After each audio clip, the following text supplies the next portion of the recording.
Merry Christmas Eve, everybody! My name is The Advocate, and today I'm an advocate for answering your Q&A questions. So the holidays are here, the end of the year is drawing near, and you guys have shown your support for my channel these past couple of months in droves, and I cannot thank you enough, guys. So as my Christmas present to you all, and as a way of thanking you guys for all of your support, I decided why not have a Q&A and answer any potential burning questions you might have for The Advocate. I asked you guys on my YouTube community post to send me any questions you may have, and you guys delivered in droves. So let's go ahead and take a look at some of these questions and answer them for your viewing pleasure. Our first question actually comes from my good buddy Eric, also known here on YouTube as the Grease Goblins. Go ahead and check out the Grease Goblins channel, as he's got some great A Song of Ice and Fire content and content in general. Here he asks, what are your goals and things you want to accomplish moving into the new year? Grease, thank you so much for asking and for participating in this Q&A.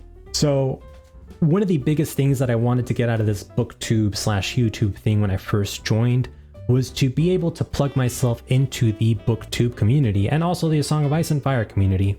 One thing that I quickly found out when I was on Reddit and on Twitter is that no one really hears your opinion. Not that any one person's opinion matters more than someone else's opinion, but sometimes I would feel like I had something to say, something to contribute to the conversation, whether it was with regards to the Winds of Winter or with regards to the next Stormlight book. But more often than not, my comment would kind of just be thrown into the ocean of comments and it wouldn't really stand out.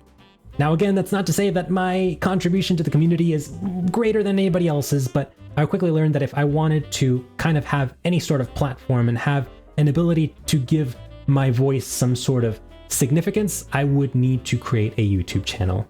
So one of my biggest goals for creating this at BookTube Advocate channel was to, I guess, give my 2 cents a little bit more of a voice, make those 2 cents worth $2. And I am grateful that because of you guys, because of this community, I have been able to kind of, give this channel a little bit more of an importance factor than if I were just some, and again, not taking away from any people on Reddit, any people on Twitter, but I do feel that thanks to this YouTube channel, my voice is a little bit more heard than it would be if I was just a Redditor or a user on Twitter. However, as far as goals and things I wish to accomplish for the upcoming year 2025, I am extremely grateful for the community we have built.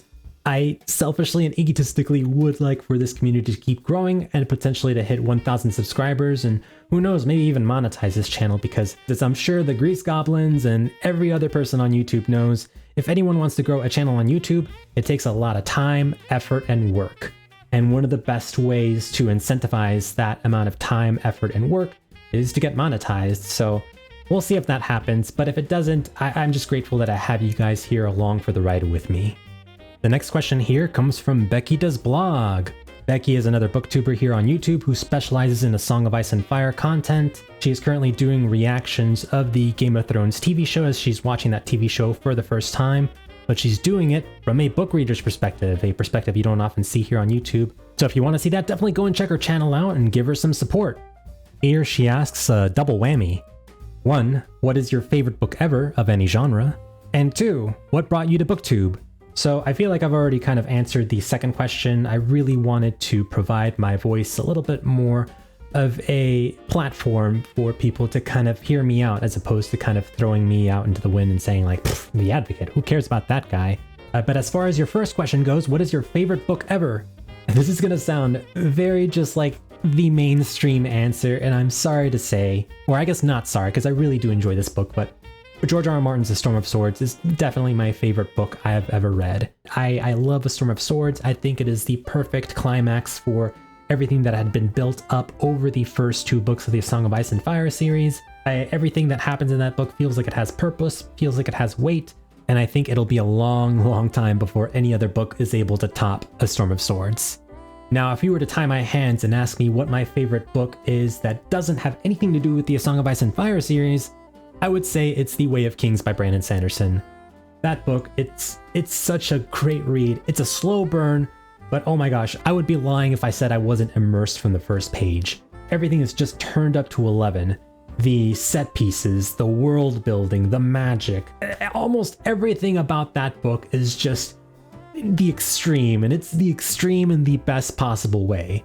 If you as a viewer have not read The Way of Kings by Brandon Sanderson, first I recommend you check out my book review on The Way of Kings by Brandon Sanderson, link in the description down below, and then after that, read the book, because I think it is definitely worth reading, especially if you consider yourself a fan of fantasy novels. Our next question comes from The Windblown, another YouTuber. Oh my gosh, it's just YouTube Central down here in this Q&A. The Windblown is a relatively new YouTuber, but he's got some great A Song of Ice and Fire content, specializing in analytical predictions for what he believes is to come in the future of the series. So definitely check him out for some great content. He asks here, who is your least favorite A Song of Ice and Fire character? Well, The Windblown, I'm going to give you 3 answers.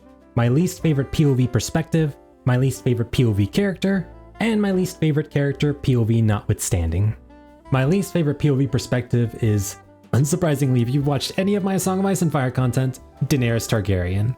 Now, I like the character of Daenerys okay. I think she's a fine character in what she's trying to accomplish as she's learning to govern and rule in Meereen and all the stuff that's going on with her in Essos.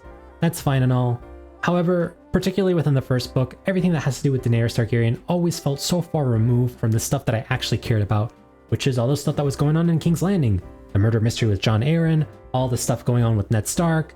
Just all that stuff felt more significant, and the tertiary characters that were present in those scenarios in Westeros felt like they had more color to them, as opposed to the characters off in Essos, where really it's just Daenerys and Jorah plus everybody else. It just felt so partially unnecessary, like George R.R. Martin's attempts to bloat the narrative with all these things about all these schemes in Essos and these third-party companies. It just all feels rather unnecessary, and whenever I am enjoying a sequence of events and then happen to turn the page and see Daenerys Targaryen on the chapter header, I do audibly groan. My least favorite POV character is Aeron Damphair. Now, part of that does stem from the fact that when I read A Feast for Crows for the first time and I was expecting to delve into a Jaime Lannister POV perspective or some other perspective that I was familiar with from the first 3 books, and instead I saw the Prophet at the chapter header and I was like, who the heck is this? That didn't really ingratiate myself to the Aeron Damphair character from the get-go. In addition to the fact that up to that point in the story, we really only got minor glimpses into Aeron through a couple of chapters in A Clash of Kings and a few snippets here and there from Theon Greyjoy mentioning him in some of the previous books. But in addition to that, I just never really found Aeron to be that interesting of a POV, especially compared to some of our other more colorful POV characters. Aeron Damphair is just your pious man who believes in the drowned god, and oh boy, he's got a lot of piety, and that's pretty much it. Now, I get that George R.R. Martin predominantly wrote Aeron Damphair with the intention of him being our eyes and ears into Euron Crow's-Eye Greyjoy, who I do believe is a significantly more interesting character in the story. However, following Euron aside, Aeron just doesn't really have much agency in my opinion. We do kind of progressively get to know him a little bit more and more through A Feast for Crows, and then especially in the Forsaken sample chapter of The Winds of Winter, which has yet to be officially canonized, but in my opinion, he's just not that interesting of a character, and I pretty much see him dying within the first third of the Winds of Winter book. My least favorite character in the entire series, in the sense of like, ooh, I really hate that villain, ooh, someone better kill that guy, is Joffrey Baratheon / Joffrey Lannister.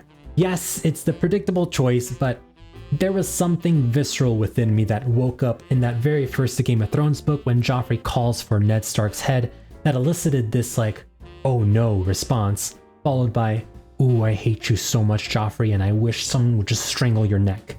For something within this book to elicit that kind of reaction from me tells me that this particular character did a fantastic job in making me hate that person, and that character within this context is Joffrey. Our next question comes from Matthew McGinty, who asks, do you think there is a chance that Fire and Blood Part 2 gets released before the Winds of Winter? Great question, Matthew, and very topical, especially given all the recent hoopla with regards to whether the Winds of Winter should be split. I wholeheartedly believe that George R.R. Martin does want to get The Winds of Winter, or at least some kind of book called The Winds of Winter, released before any other book project gets released. However, as we've long since learned when it comes to George R.R. Martin, words are wind. He had the intention of releasing The Winds of Winter before Fire and Blood, and lo and behold, Fire and Blood got released. He had the intention of not working on any other stage productions, TV productions, or anything else before The Winds of Winter was released. And lo and behold, since then we've gotten House of the Dragon, we're getting a Knight of the Seven Kingdoms TV show adaptation, and we're also getting a stage play about the tourney at Harrenhal coming sometime within 2025. So, all this to say, George R. R. Martin may have the best of intentions of actually wanting The Winds of Winter to be released first before anything else.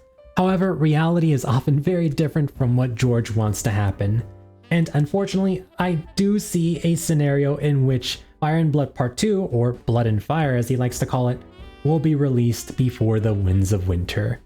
And the last question here comes from Nate Justice, who asks, is Tyrion a time-traveling fetus? So truth be told, I'm not super familiar with all the theories when it comes to the Song of Ice and Fire series. I am knowledgeable of the mainstream ones such as Aegon Blackfire and Jon Snow being a Targaryen. However, based on the research that I did for this time-traveling Tyrion fetus question, the person who created this theory seems to be kind of poking fun, kind of tongue-in-cheek at the time-traveling Bran theory and being like, oh, haha, wouldn't it be funny if Tyrion was that time-traveling fetus instead of Bran? Oh, this is so hilarious. But if the person who created this theory did in fact create this theory unironically and was legitimately believing that Tyrion could somehow find a way to time travel between Joanna Lannister's womb into some point in the future or some point in the past, then I personally don't believe George R. R. Martin was ever going for that in this book, and I don't think this theory is true whatsoever. But, you know, who's to say? And that's pretty much all the questions I have from the ones that you guys asked me. I hope you guys enjoyed this Q&A session. I hope everyone has a very festive, safe holiday season. I'll see you guys soon for some other book videos, some other book fun. Until next time, Merry Christmas and Happy New Year. The Advocate, out.